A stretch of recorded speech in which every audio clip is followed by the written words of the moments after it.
The Japanese company Sony announced that its sales of the PlayStation 5 reached 50 million copies 3 years after the launch of this video game platform, a result that confirms a strong acceleration in its sales, which were negatively affected for a long period by a shortage that affected a number of goods.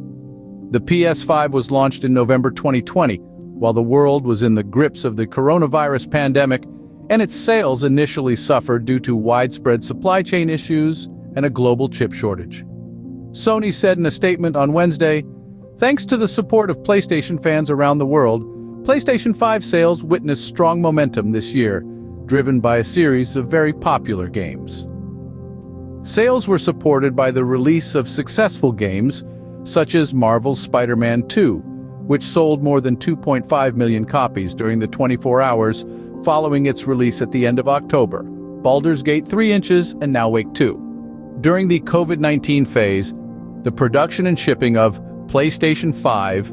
which was released in November 2020, faced difficulties due to a shortage of semiconductors and global changes that occurred in supply chains due to health measures taken in a large number of countries. The head of the video games department at Sony, Jim Ryan, said in the statement, "We are pleased that this is the first time since the launch of the PlayStation 5 that we have a full stock of consoles for the end-of-year holiday season, allowing those who want to obtain them to purchase them." Since launching the first PlayStation in 1994, Sony has evolved into a giant in video games, a market whose revenues this year are estimated at more than $53 billion, according to consulting firm Newzoo. The PS2 remains Sony's best-selling console, with more than 155 million units sold,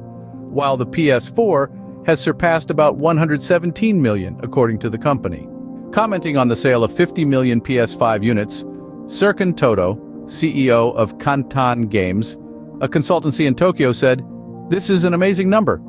especially since the PS5 was not properly available in stores during half of its life cycle. In the end, Sony may actually be able to surpass the PS4's impressive sales throughout its lifetime," he added. Since 2001, Microsoft's Xbox consoles have emerged as the main competitor to PlayStation. While the PS5 is outselling the latest Xbox consoles, according to estimates by industry analysts, Microsoft has made an aggressive push in recent years to strengthen its position in the market